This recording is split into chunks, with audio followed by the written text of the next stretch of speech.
दोस्तों, आपको पता है पूरी दुनिया में टीचर्स डे अलग अलग दिनों पर मनाया जाता है। दुनिया के ज़्यादातर देश टीचर्स डे 5 अक्टूबर को सेलिब्रेट करते हैं और बाकी के देश अलग अलग तारीखों पर। जैसे कि चाइना 10 सितंबर को सेलिब्रेट करता है, ऑस्ट्रेलिया अक्टूबर के लास्ट फ्राइडे को सेलिब्रेट करता है, यूनाइटेड स्टेट्स में मई मंथ का first week teachers appreciation week मनाया जाता है और हमारे भारत में टीचर्स डे का सेलिब्रेशन साल में 2 बार होता है। पहला, हिंदू महीनों के हिसाब से आषाढ़ महीने की पूर्णिमा के दिन गुरु पूर्णिमा की तरह हमारे देश में ये टीचर्स डे मनाया जाता है, मतलब कि गुरु पूर्णिमा मनाई जाती है। हमारे देश में सदियों से गुरु शिष्य के रिश्ते की अलग ही इम्पोर्टेंस रही है। इसी वजह से इस गुरु पूर्णिमा के दिन हर शिष्य अपने गुरु को सम्मान देता है। हमारे पड़ोसी देश नेपाल में भी इसी गुरु पूर्णिमा के दिन टीचर्स डे मनाया जाता है। और दूसरा आज 5 सितंबर के दिन 5 सितंबर के दिन हमारे यहाँ पर जो टीचर्स डे मनाया जाता है वो हमारे देश के सबसे बड़े लेजेंड, ग्रेट फिलोसोफर, देश के एक्स वाइस प्रेसिडेंट और प्रेसिडेंट रह चुके, नोबेल प्राइज विनर और सबसे खास हमारे भारत के ग्रेट टीचर्स में से एक डॉक्टर सर्वपल्ली राधाकृष्णन की याद में आज 5 सितंबर को डॉक्टर सर्वपल्ली राधाकृष्णन की याद में हर साल टीचर्स डे मनाया जाता है। डॉक्टर सर्वपल्ली राधाकृष्णन ये एक ऐसे इंसान थे जो देश के प्रेसिडेंट की पोस्ट पर रहकर भी यह कहते थे कि मैं पहले एक टीचर हूँ और उसके बाद प्रेसिडेंट हूँ। पूरी दुनिया में ऐसे बहुत कम इंसान हैं जिनकी हर कोई रिस्पेक्ट करता है। यह मैं इसलिए कह रहा हूँ क्योंकि आज के सोशल मीडिया के टाइम में हर इंसान के ऊपर मीम्स, जोक्स बनते ही रहते हैं। इंसान कुछ अच्छा करे या कुछ बुरा, उनकी मजाक उड़ाई ही जाती है।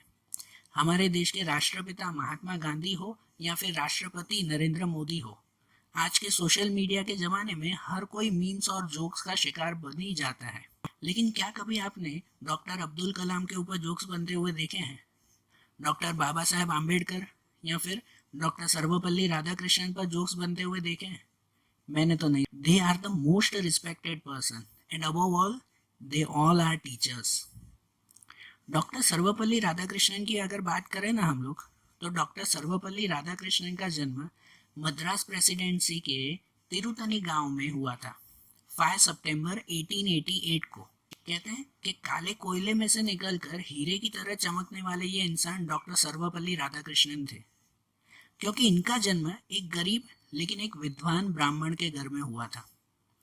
इनके पिता का नाम सर्वपल्ली वीरास्वामी था और माता का नाम सीतम्मा।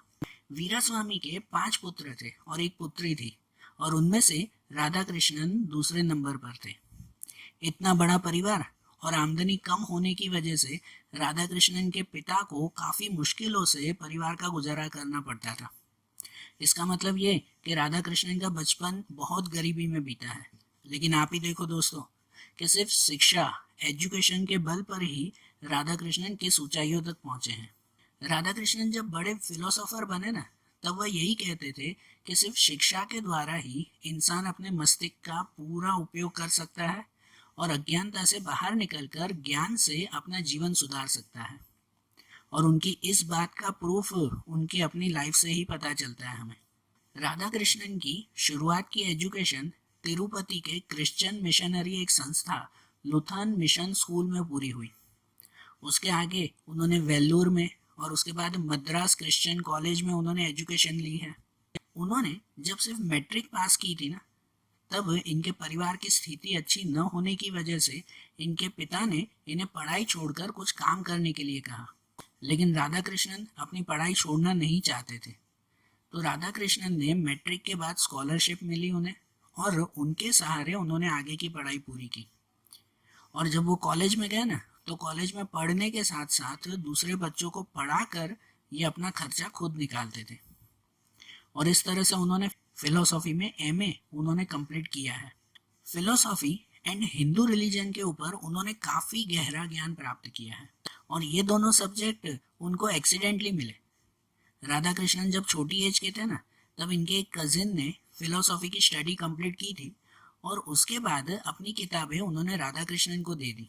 राधाकृष्णन अपने खाली समय में, फ्री टाइमिंग में यह किताबें पढ़ते थे और ये किताबें उन्हें इतनी अच्छी लगी कि उन्होंने पढ़ाई का अपना विषय ही चुन लिया, फिलोसॉफी।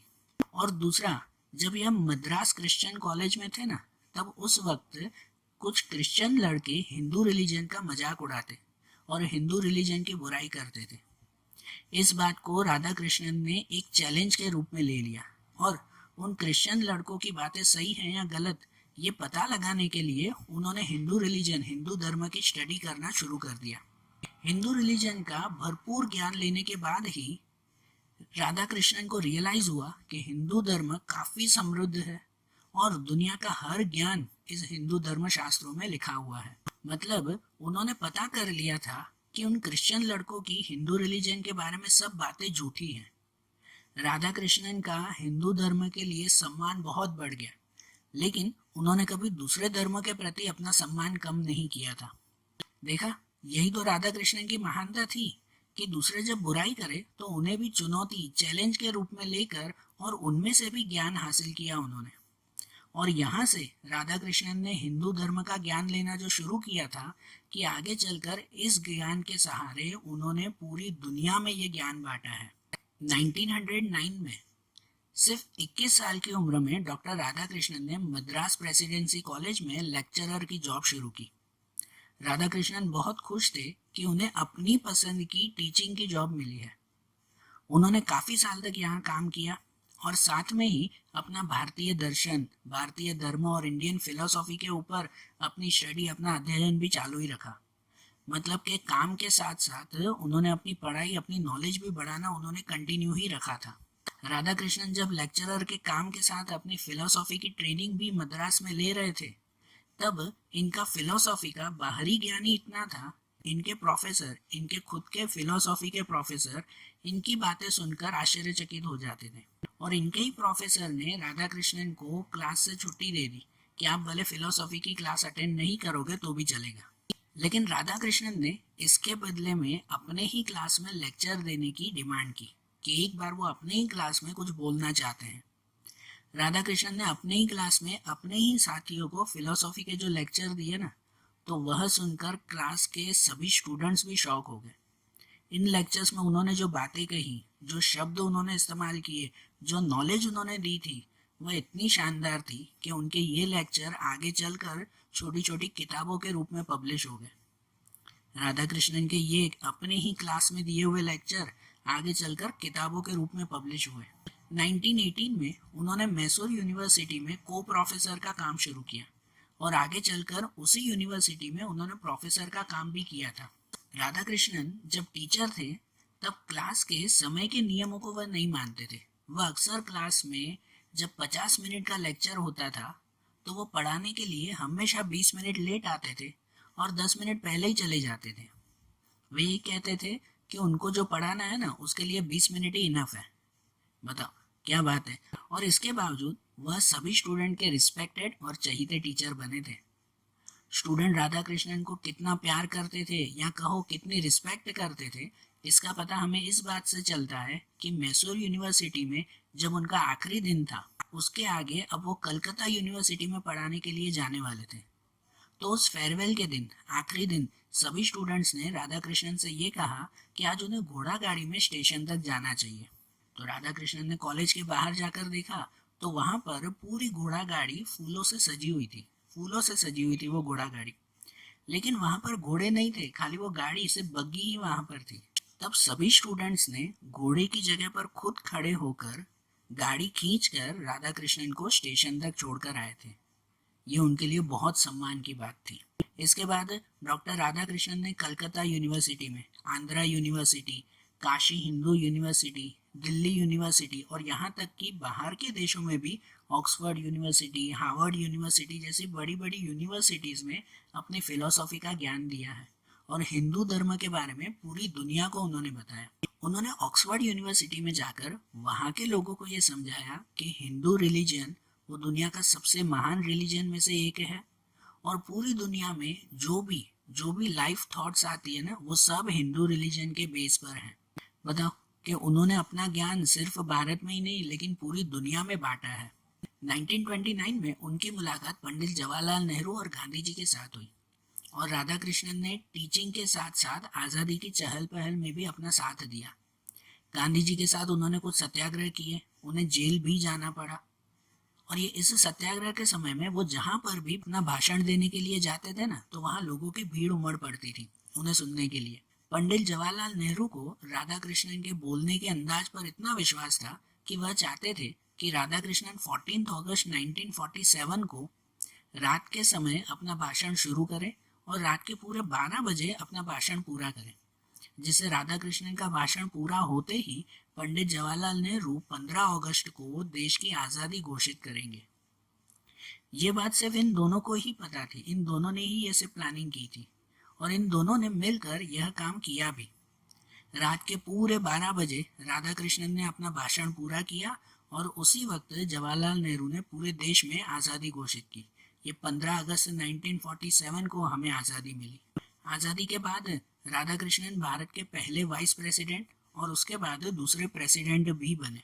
कोई भी पॉलिटिकल नॉलेज न होने के बावजूद जब पंडित जवाहरलाल नेहरू ने राधा कृष्णन को वाइस प्रेसिडेंट और उसके बाद प्रेसिडेंट भी बनाया ना, तब काफी लोगों ने इसका विरोध भी किया था। लेकिन राधा कृष्णन ने अपने काम से सबको दिखा दिया कि कोई पॉलिटिकल नॉलेज न होने के बावजूद उन्होंने देश को बहुत अच्छी तरह से संभाला है। देखा, यही नॉलेज का, ज्ञान का सही पावर है कि कोई पॉलिटिकल नॉलेज न होने के बावजूद भी वो हमारे प्रेसिडेंट बने हैं और उन्होंने देश को काफ़ी अच्छी तरह से संभाला भी। वह यूनाइटेड नेशन में भी भारत के एम्बेसडर बन के गए थे और वहाँ पर भी वह अपनी स्पीच में बाकी सब देशों से बेहतर थे। ज्ञान और शिक्षा के बल पर सच में इंसान कुछ भी कर सकता है। डॉक्टर सर्वपल्ली राधाकृष्णन हमेशा सिर्फ ज्ञान देने और लेने में विश्वास करते थे। उन्होंने पैसों की कभी लालच नहीं की। पता है, जब वो प्रेसिडेंट की पोस्ट पर थे तब उनकी पगार कुछ 10,000 रुपए थी, लेकिन वह सरकार से सिर्फ 2,500 रुपए ही लेते थे और बाकी का भारत के विकास के लिए दे देते थे। बताओ, काश आज कोई ऐसे इंसान हमारे आसपास होते। और डॉक्टर सर्वपल्ली राधाकृष्णन के अवार्ड्स के बारे में अगर बात करें ना, तो उसके बारे में तो फिर क्या ही कहा जाए। ब्रिटिशर्स के टाइमिंग में 1931 में ब्रिटिशर्स ने इन्हें सर की उपाधि दी थी। 1954 में इन्हें भारत रत्न का अवार्ड मिला और नोबेल प्राइज के लिए इनका नॉमिनेशन 27 टाइम्स हुआ था। 27 टाइम्स इनका नोबेल प्राइज के लिए नॉमिनेशन हुआ और इन्हें नोबेल प्राइज मिला भी था। और हर कॉलेज, हर यूनिवर्सिटीज़ में से जो इन्हें सम्मान मिलता था, जो अवार्ड मिलता था, उनकी तो कोई गिनती नहीं। यहाँ तक कि ऑक्सफोर्ड यूनिवर्सिटी ने भी आज भी ऑक्सफोर्ड यूनिवर्सिटी में डॉक्टर सर्वपल्ली राधाकृष्णन के नाम से स्कॉलरशिप दी जाती है। ये उनके लिए कितनी सम्मान की बात है कि इतने सालों बाद भी ऑक्सफोर्ड यूनिवर्सिटी में आज भी उनके नाम की स्कॉलरशिप मिलती है। और आखिर में 1962 में जब वह प्रेसिडेंट के पद पर थे, तब उनके मित्रों ने, उनके कुछ स्टूडेंट्स ने डॉक्टर राधाकृष्णन से रिक्वेस्ट की कि उनका जन्मदिन मनाया जाए। तब डॉक्टर राधाकृष्णन ने सबसे यही कहा कि मेरा जन्मदिन मनाना ही है तो सिर्फ मेरा नहीं, भारत के सभी टीचर्स का सम्मान करो, क्योंकि मैं टीचर पहले हूँ और प्रेसिडेंट बाद में। और इसी वजह से 5 सितंबर 1962 से आज तक डॉक्टर सर्वपल्ली राधाकृष्णन का जन्म दिवस टीचर्स डे के रूप में मनाया जाता है।